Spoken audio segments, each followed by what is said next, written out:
Salut les gars, on se retrouve pour une nouvelle vidéo et ça va être la vidéo du débrief. J'ai beaucoup avancé dans le challenge. Vraiment, j'ai run très good comme d'habitude, ça n'a pas changé ça depuis le début. Et puis, les résultats sont là, même le CEV a explosé. On voit tout ça tout de suite. C'est parti. Alors, comme vous le voyez, pas de perte de temps. 92 tournois en tout. Et on est vraiment, c'est monté super vite. On est à 177 de CEV. Je sais pas si vous vous rendez compte. Je vous l'assure directement, hein, il y a beaucoup de runs là-dedans. Je sais pas, je vous disais dans la dernière vidéo qu'on montrait maximum à 135, 140 avec le run. 177, je pensais pas. Après, il y a que 92 parties. Et la bankroll, comme vous le voyez, elle est à 11,20 €. Je pense c'était laissé à 3,60 la dernière fois. Alors certes, hein, je vais vous expliquer. J'ai joué en 20 centimes. Je vous montre ça de suite. Au début, j'ai joué en 20 centimes. Ça s'est très bien passé. J'ai monté 4,70 €. Bah, 4,70 € dont les 1 € de base. Donc, 3,70 j'ai monté en 20 centimes. Et après, vu le CEV, je me suis dit, je vais tenter un petit shot. De toute façon, je vais essayer d'être agressif au départ sur la bankroll. Je me suis dit, je vais jouer un spin à 1 €. S'il passe, je continuerai. Sinon, bah tant pis, on regrindera un tout petit peu en 20 centimes parce qu'il faut vraiment passer ce step du départ qui est assez long, entre guillemets, et compliqué. Donc voilà, j'ai passé le step. Et du coup, pour ce qui est des 1 €, ça s'est encore mieux passé. J'en ai joué très peu. J'en ai joué 7 pour l'instant. Vraiment après, j'étais vraiment sur une table ultra focus pour vraiment essayer de passer ce shot entre guillemets. Là, je pense qu'on est bien parti honnêtement. 338 de CV, ça ne tiendra jamais de la vie, faut être honnête. Mais voilà, très bien passé. Vous voyez le run en plus était avec moi. Donc voilà, en buy-in, je crois que j'ai monté. En fait, j'ai monté directement en buy-in, j'ai jamais perdu, donc ça m'a permis de rester sur cette limite et de continuer. Le premier, c'était un deal. J'étais en HU. Il me restait 7 bébés, lui 15. Il a proposé le deal, donc je l'ai accepté. Ce qui m'a fait choper une demi, un demi buy-in. Et puis après, bah, c'était parti. Ce que je vous propose pour cette vidéo, c'est de review le premier spin et le deuxième spin. Je pense qu'on va review les deux premiers spins ensemble que j'ai joué en 1 €. Je pense que c'est cool, comme ça vous voyez une autre limite et puis on réagit à chaud, à froid, pardon, à la partie que j'ai jouée. Ça peut être cool. Ok, c'est parti. J'ai lancé la première partie. Comment on va la review ensemble. Il n'y a que 12 mains, elle est assez rapide celle-ci. Donc je fold mon 4 et 8 en face. Je crois que ça va pas jusqu'au showdown. Si, ça va jusqu'au showdown. Bon, ça bluffe pas avec 3 et 7. C'est intéressant, on peut quand même noter ça. Bon, pas grand-chose à dire là-dessus. C'est plutôt sur nos plays qu'on va s'attarder. Ça open 3x, donc directement on sait que c'est un fish au bouton. C'est call. Je vois pas trop c'est quoi sa range de call là, 3x. Ça va être assez compliqué pour lui de jouer, donc il doit pas en avoir beaucoup de mains. Je préfère fold, c'est vrai que j'ai hésité, je m'en rappelle. Parce que c'est une main quand même assez compacte, mais j'avais peur que les mecs soient trop agressifs et je voulais pas jouer un coup full variance en montant de limite directement. Donc c'est pour ça que je me suis permis de fold.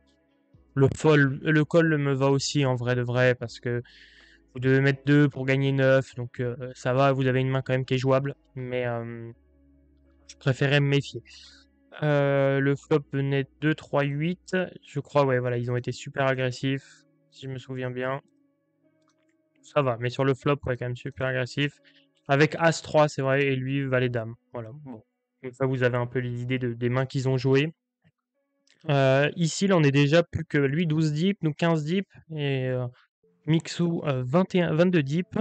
Il limp bouton, donc on est sûr qu'on a un deuxième fiche, on s'en doutait avec le call 3x. Je fold, valet 5, difficile à jouer, donc j'ai préféré le fold.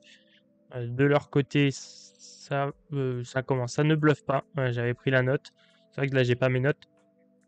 Je suis sur Poker Tracker, mais j'avais pris la note. Et puis l'autre ne bluffe pas non plus avec 2 et 3. Vraiment, ça montre quand même une certaine passivité chez eux, qui était intéressante à notifier quand même. Avec Dame 8, j'ai hésité, mais je crois que je l'ai open. Parce que j'ai hésité, parce que lui était quand même peu deep, mais bon, il était pas très aggro. Et ça se passe mal pour moi là-dessus, c'est pas grave, on fold. Pas trop de décisions, là, franchement. J'ai hésité à l'open, alors jamais de la vie, il n'y aura un call. Là, ça fold, et là, ça limp en SB. Bon, on va check back. On check back, on tombe sur un flop As-9, 5. On va voir ce que j'ai fait. Je sais pas s'il check, ouais, il check. Est-ce que j'ai envie de me prendre voir J'ai envie de me voir prendre le bet parce qu'on voit qu'il est super passif et que quand il a rien, bah, il bluffe pas, il fait rien, donc peut-être, je peux prendre le spot. Je le prends pas, mais vu de la Dina, on aurait peut-être pu, hein. Sur le 4, je sais pas s'il prend le bet, non, et là je pense que je l'ai pris. Ça me surprendrait de pas l'avoir pris. Waouh! OK. Je vois pas pourquoi je le prends pas, en fait. On voit que lui est ultra passif à côté, depuis le début. Heu et au pire, en vrai de vrai, là, comment? Peut-être il va me coller un 4 ou un 5, mais c'est tout, mais il va pas le call de barrel vu comment il est passif, donc c'est pas trop gênant, en fait. Et là, river, ouais, sur le 7, bah, il a check et je pense que j'ai bet pot. Je pense que j'ai bet pot, je sais pas, je réfléchis. S'il y a un autre sizing, je peux bet pot ou je peux bet une bébé si vraiment j'ai envie de me faire call, si je pense qu'il a vraiment rien. Ça dépend si j'avais une note, ouais, non, j'ai mis 2 bébés et il a call. Je sais pas ce qu'il a call, on va voir. Valet 4, OK. C'est pour ça que le bluff flop ou turn m'aurait plu. Je pense que ça aurait bien marché. Mais bon, c'est pas grave. Mais en tout cas, ouais, voilà. Bon, on voit quand même qu'il a pu être CS river parce que bon, sur un bet pot, c'est intéressant. Mais ok. J'avais une note, hein. Peut-être j'avais une note sur des anciennes parties sur lui, sur le fait qu'il pouvait être CS river parce que si je mets 2 bébés, si je bet pot, c'est que j'ai quand même une info sur le fait qu'il va me call beaucoup plus. Sinon, je mettrais une bébé juste pour essayer de me faire call par un 4, justement, que j'ai peur qu'il fold si je mets 2, etc. Intéressant, intéressant. Avec 5 et 3, bon, il jam et c'est call. On va voir les mains qu'ils avaient. 10-9, le jam. Je sais pas s'il est bon, ça m'intéresserait de le revoir, de voir ça. Si 10-9, ça m'étonnerait que 10-9 au bouton ça suffise. J'ai bien envie de regarder ça. Ok, c'est ici, vous voyez le shove bouton avec 10-9. 10-9, c'est que 5 bébés, hein, c'est bien ce que je pensais. Il était ultra large. Je me doutais que c'était pas bon, mais je ne savais pas si c'était 5. J'aurais dit un peu plus haut, j'aurais dit 7 bébés, je pense. Mais non, non, il faut vraiment être peu deep pour les combos off. Hein, on le voit, tous les combos off sont quand même pris vraiment, vraiment peu deep, quoi. Ok. Bon, du coup, c'est une erreur et l'autre la call avec Roi-Valet. Ce qui me va pour le coup, le call Roi-Valet, ça me va. 10 blindes, il y a moins de soucis. Cependant, c'était 9 qui est récompensé quand même. On passe à la main suivante. Avec Roi-2, j'ai rien dû faire. Je fold. Il 2.5x. Là, ça annonce à mon avis de la force. 2.5x, 10 deep, on va voir. Check, check, check. Bah, pas forcément de la force, hein. Parce qu'on sait que le double check chez les fiches, quand même, est vraiment signe d'énorme faiblesse. Check et check, on va voir ce qu'il avait. As-5. C'était pas mal, mais ouais, bon, c'est un jam tous les jours en SB qu'il aurait dû prendre. Mais non, je pensais vraiment qu'il y avait quelque chose de mieux que ça. Bon, après, quand il bête pas tout le long, ça tend rarement à mieux, mais quand même. Mais on voit que personne encore, hein, aucun des deux ne prend de bluff là. Faites attention quand vous voyez des profils comme ça. Genre, bah, vraiment, faites super attention parce que vous savez que le moindre bet qu'ils vont faire, c'est en value. Le mec avec 10-6 ne prend jamais un bluff alors qu'il a une gutshot et que l'autre double check tout du long. Et celui avec A5 ne fait aucun c-bet. Alors, il n'est pas obligé, évidemment, de c-bet, etc. Et la manière dont il l'a joué post-flop me va, entre guillemets. Mais on l'a vu tout à l'heure avec 2 et 3 pas prendre le bluff, alors que si tu le prends pas avec 2 et 3, ben, je vois pas quand tu le prends, quoi. Bref. On se retrouve avec 5 et 4, on n'a pas eu un gros run de cartes pour l'instant. Il limp, il complète, on va checker. On fait le 4, on check encore, évidemment. Il sait bet une bébé, on se méfie parce que bah, du coup on les voit qu'en value. Bon, je vais call quand même, évidemment, je peux pas fold pour si peu. Il bet plus cher. Moi, je pense que j'ai fold, ça m'étonnerait de. Ouais, voilà. Donc là, à mon avis, on va voir, hein, mais certainement, je les vois pas trop en bluff, mais ça peut être on a souvent des surprises, mais on va voir. Il était en bluff, intéressant, et l'autre a call son 3 jusqu'au bout. C'est ça aussi, c'est que des fois vous avez quand même des surprises, mais c'est vrai que depuis tout à l'heure on les voyait pas bluff, on sait pas pourquoi d'un coup il se met à bluff, parce qu'il se dit peut-être qu'il a plus d'équité quand même en fait. Ouais, peut-être ils font pas les bluffs river, voilà c'est la note qu'on pourrait prendre, c'est pas de bluff river, parce qu'on voit qu'il a pas continué son bluff à la river. Alors ce qui me va, parce que sur le roi il représente pas grand chose sur les deux rois. Donc il bet là, et il rebet, s'il rebet river, qu'est-ce qu'il représente de plus? Il a encore moins de rois. Les met celui qui a un 10, il va le call tout le temps, donc ça n'a pas trop d'intérêt là d'aller chercher un bluff river.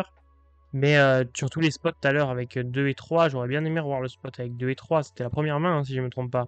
Je vais essayer d'aller vite par la river directement.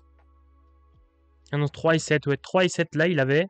C'est sur une autre main, mais même 3 et 7 là, si tu bluffes pas là. En plus, il est comment? Il était en SB, donc il a une meilleure range que BB. Il l'avait pas pris, c'était assez fou. On va revenir où on en était avec 5 et 4. On était à ici. Il limp. Bon, je complète. Là, j'ai une main quand même suitée, donc jouable. Alors certes, c'est embêtant parce qu'il a 7 bébés en face, mais c'est quand même une main assez jouable, donc c'est pour ça. Et l'autre à Limcall, ouais, je me rappelle que j'aurais fait flush, ça je m'en souviens. Il avait valet 10, bon, Limcall, valet 10, on prend la note. Et As-2, j'aime bien, hein. J'aime bien son shove As-2, il est très bien là pour le coup. Mais ça lui réussit pas. Et là, on est en HU, et je crois que le deal arrive vite, vite, hein, il reste 3 mains. Je limp, UVC bet. Je sais pas. Oula, là c'est un oubli, hein. Oubli clair. Parce que là, si je sais bet pas là, je sais bet jamais. J'ai un board qui m'avantage énormément. Là, c'est clairement un oubli. C'est intéressant parce que en vrai, quand je joue comme ça, franchement, je suis plus concentré en vidéo. Justement, c'est un truc que je remarque. J'essaye de vraiment, en vous expliquant, de réfléchir bien au spot. Et là, j'ai peut-être joué en mode automatique celle-ci. Me voir double check là, ça m'embête vraiment. Bon, river, je prends le bet, mais ça me semble un peu tard en fait, hein. Là, là, on l'a vu tout à l'heure, il collait deux bébés avec un 3 et un 5. Ben, avec le 4, mais donc là, avec le 3 et le 5 et le 8, il va me le call. J'aurais préféré bluff plus tôt, quoi. Ouais, il va me le call. S'il a un 3 ou un 5, c'est tant pis pour moi. Ah oui, oh là là, je m'en rappelle avec 10-4. Mais c'est vrai que j'ai des flashs, mais même, de toute façon, ce bet-là, il faut le prendre flop. Là, c'est presque bien fait pour moi, en fait. Si je perds le spot, là, je dois prendre le bluff au flop, c'est important, c'est important. J'ai un avantage de range fou. Et au flop, je suis pas sûr qu'il call quand même. Mais là, river, bon, certes, hein, son call est très très discutable, mais bon, c'est pas. Là, il limp. Je suis combien deep? Oui, je suis 4 deep. Je check, j'ai hésité à jam, mais j'ai l'impression qu'il va tout call. Tout à l'heure, on l'a vu avec Valet 10, etc. Bon, je me dis, vaut mieux check. Et si on touche quelque chose, on jam. C'est pas le cas, ça check. Ici, je bet. Je me dis, bon, vu comment il est CS, on peut espérer quelque chose. Et il call et river, bah, je jam, hein, j'ai encore de la value. Hein, même s'il a le 5, bah, bon appétit, il prend tout et pas de souci. Mais bon, il va me call des 3, il va me call des hauteurs A. S'il va me call, bah, tout à l'heure, on l'a vu avec hauteur 10. Donc, s'il me call hauteur valet, ou hauteur dame ou hauteur roi, ça me va aussi. S'il peut me coller un 6 qu'il a touché maintenant. Bon, il y a plein de mains, des 10. Par exemple, s'il a 10 et 2, 10 et 4. Ouais, même bah, tous les. Ouais, je réfléchis, mais tous les. Ouais, non, tous les 10 en dessous de moi, 10 et 8 aussi. Bon, il y a plein de mains qui sont derrière. Donc, je jam mes deux bébés. Il les call. Et il les call avec roi 8, on l'a vu, voilà. Donc, c'est pour ça qu'il faut vraiment maximiser la value quand on peut. Parce que là, pour le roi 8, c'est fou, quoi. Mais après, il m'avait vu bluff. Donc, il s'est peut-être dit que j'avais trop de bluff. Mais voilà. Bon, bref, c'est intéressant quand même de voir ça. C'est que vraiment, il faut le shove river. Et je sais pas si vous le faites tous. Mais en tout cas, il est super important. On se retrouve à 8 blindes contre 15. Et là, je crois qu'on a check jusqu'au bout. Pour la simple et bonne raison qu'on avait convenu d'un deal. Mais bon, ok, il bluffe pas, on le voit encore. Et là, on a convenu du deal. C'est pour ça qu'il n'y a pas d'autres mains. Voilà, je m'en souvenais. C'est pour ça on savait check. Donc, pas besoin de l'analyser la main. Vraiment, on a check jusqu'au bout pour faire ce deal. On va se voir l'autre partie en vitesse et puis voilà. Mais l'autre partie est intéressante aussi, je crois, hein. Bon, écoutez, perdons pas de temps parce que là, il y a beaucoup de mains à voir, hein. C'est pour ça que j'essaye de pas passer 8 heures sur les spots parce que là, il y a 25 mains. Donc on y va. On a un limbo bouton, clairement un fiche, on complète avec dame 8 suité. Je me vois pas ISO avec une main quand même si faible. C'était un x3, hein, je crois, si je me trompe pas. C'était un x3 ou x4, mais je crois que c'était x3. Je crois que je suis tombé sur 3 x3 sur les premières parties, sur les 3 premières. Une bête, une bébé. Je me vois pareil, pas une main assez forte pour raise, je call. Turn, il check, tout le monde check, on se méfie. Et sur la dame, on va prendre sa value pour essayer de se faire call par des 2, par des as, etc. Et s'il me rappelle bien, il avait as 10, donc ça, et il m'a call, hein, donc c'est intéressant. Ouais, il avait as 10. Donc, non, bah, la value encore très importante. Bon, là, je pense que vous la prenez plus facilement ici. Mais faut pas avoir peur. Et par contre, s'il nous raise et il nous jam, c'est assez complexe comme spot. Parce que s'il nous jam, c'est souvent un 9 quand même, hein, en vrai de vrai. Même si on se dit il en a pas beaucoup, parce que évidemment les 3-9 bloquent quasiment tous les 9. Mais par expérience, surtout sur un gros bet, est-ce qu'ils vont raise autre chose qu'un 9? Je sais pas s'ils vont raise une dame. Ça serait intelligent, hein, mais je pense pas qu'ils le je sais pas s'ils vont tous le faire, quoi. Bon, là on fold. si vous voulez voir la fin du coup, je vous la montre. On va voir si ils prennent des bluffs. On voit qu'il reprend le lead, c'est intéressant. Peut-être qu'il y aura quelque chose à voir. Dominique en haut, il reprend le lead. On va voir si c'est en bluff. Voilà, c'est jamais en bluff. Je vous l'avais déjà dit dans une vidéo. Il n'y a jamais de bluff, hein, il n'y a jamais de bluff. Et on voit, oui, je crois que là j'avais vu un truc intéressant. Il a dame-dame en face. Je suis pas sûr. Il a juste, oui, ISO 2x. Donc là, on sait que c'est 2x, ISO 2x, c'est ultra strong. On prend la note. Et puis là, on prend la note aussi que reprise de lead, mais ça on le sait, reprise de lead d'un fish river ou raise d'un fish river. Vous avez perdu 90% du temps et c'est le cas ici. Hein, voilà, bon, il touche de 6, hop, il y va et il bet. Bon, avec cet T3, je pense qu'on va pas faire grand-chose. Quoique, on fait toujours la bottom pair. Ça check. Là, je sais pas si je prends le bet. Je pense que j'ai pas pris le bet, mais je vais voir. Ouais, j'ai pas pris le bet parce qu'en fait, j'ai pas de value et je fais pas fold de grand-chose de... Comment? Je fais pas fold grand-chose en fait. Je vais me retrouver à me faire call par beaucoup de cœurs, par D3, D4, D6. Il y a beaucoup moins de droits, mais quand même. En fait, je vais juste être embêté. Je vais peut-être par D5 aussi. Je vais me faire call par plein de trucs, sans prendre vraiment de la value sur la plupart des mains. Et river être embêté parce que si ça tombe un cœur, ben comment? Et que l'autre a le 10 de cœur, il va me le call, et je vais pas prendre de value, mais lui va pouvoir en prendre sur moi, etc. Donc je vais me mettre dans un spot compliqué. Donc là, je contrôle la taille du pot, pas besoin de bet. Et river, bah, je pense que j'ai pas de value, mais c'est vrai que ça.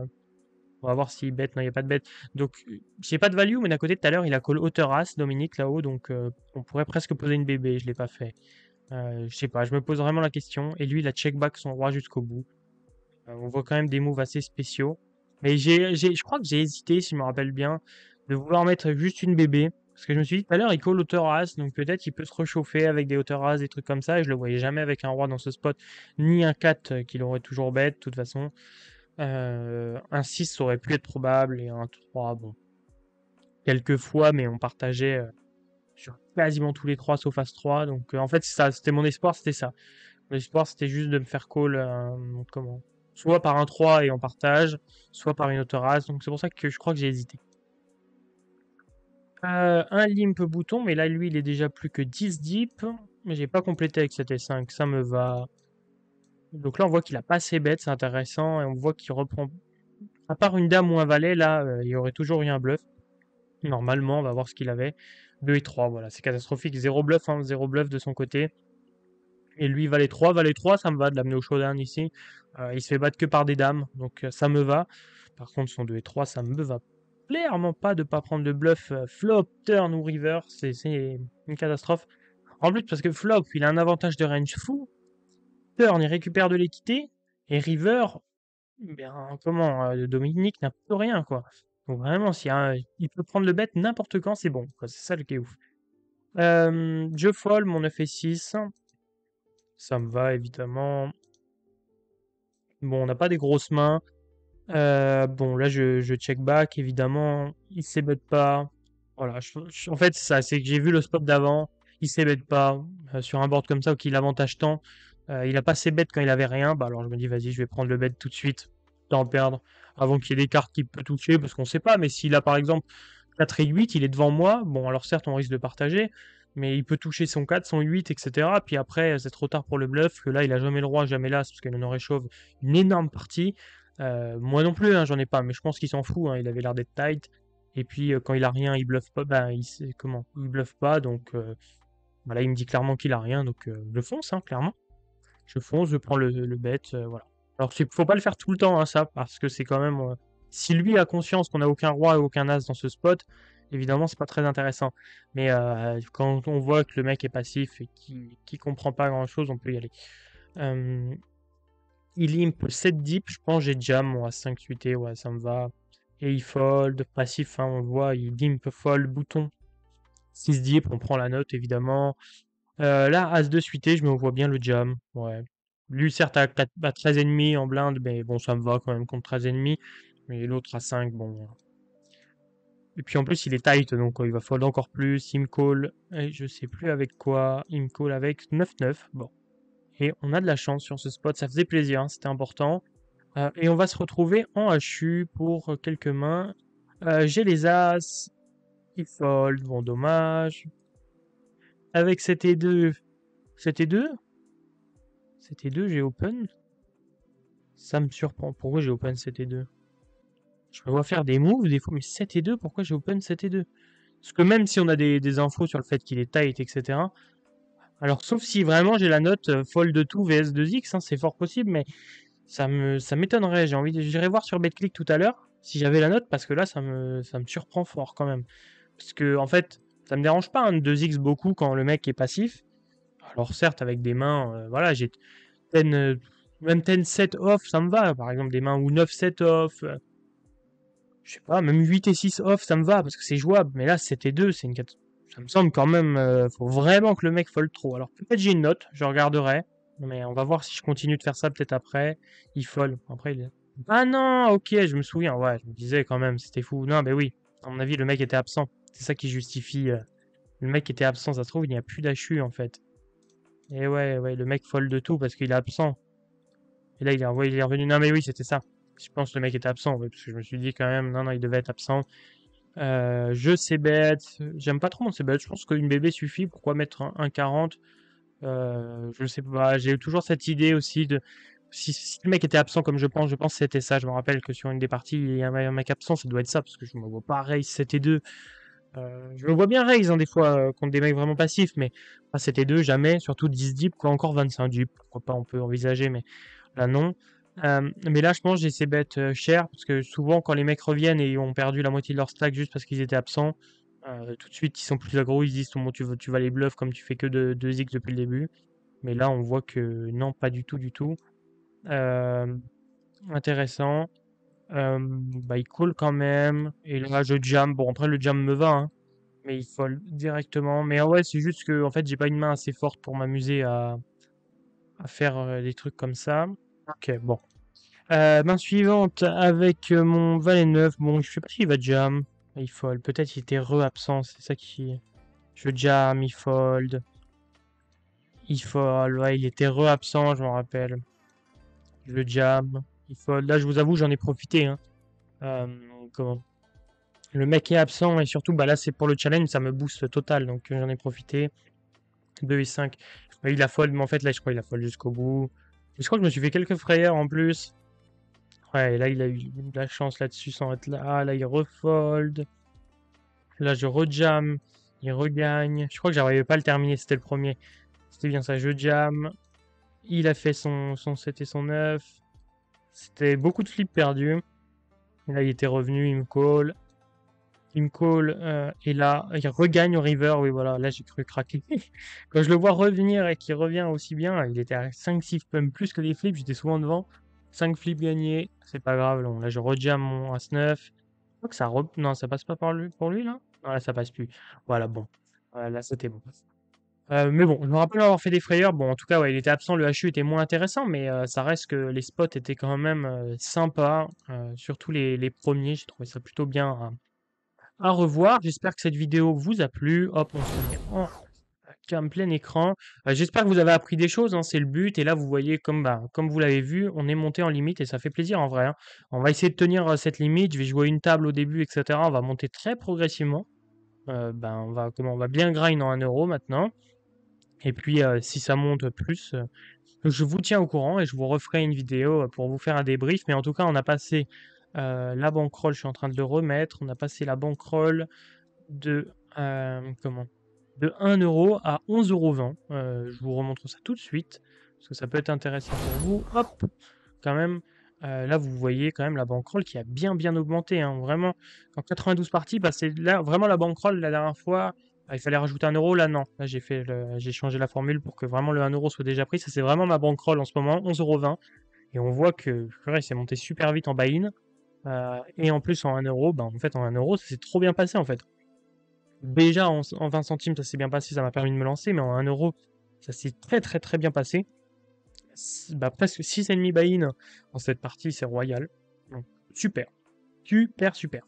Bref, pas de temps à perdre. Je vais vous laisser là pour aujourd'hui. On se dit à demain pour une nouvelle vidéo. Ciao les gars. Merci d'avoir regardé. Ciao.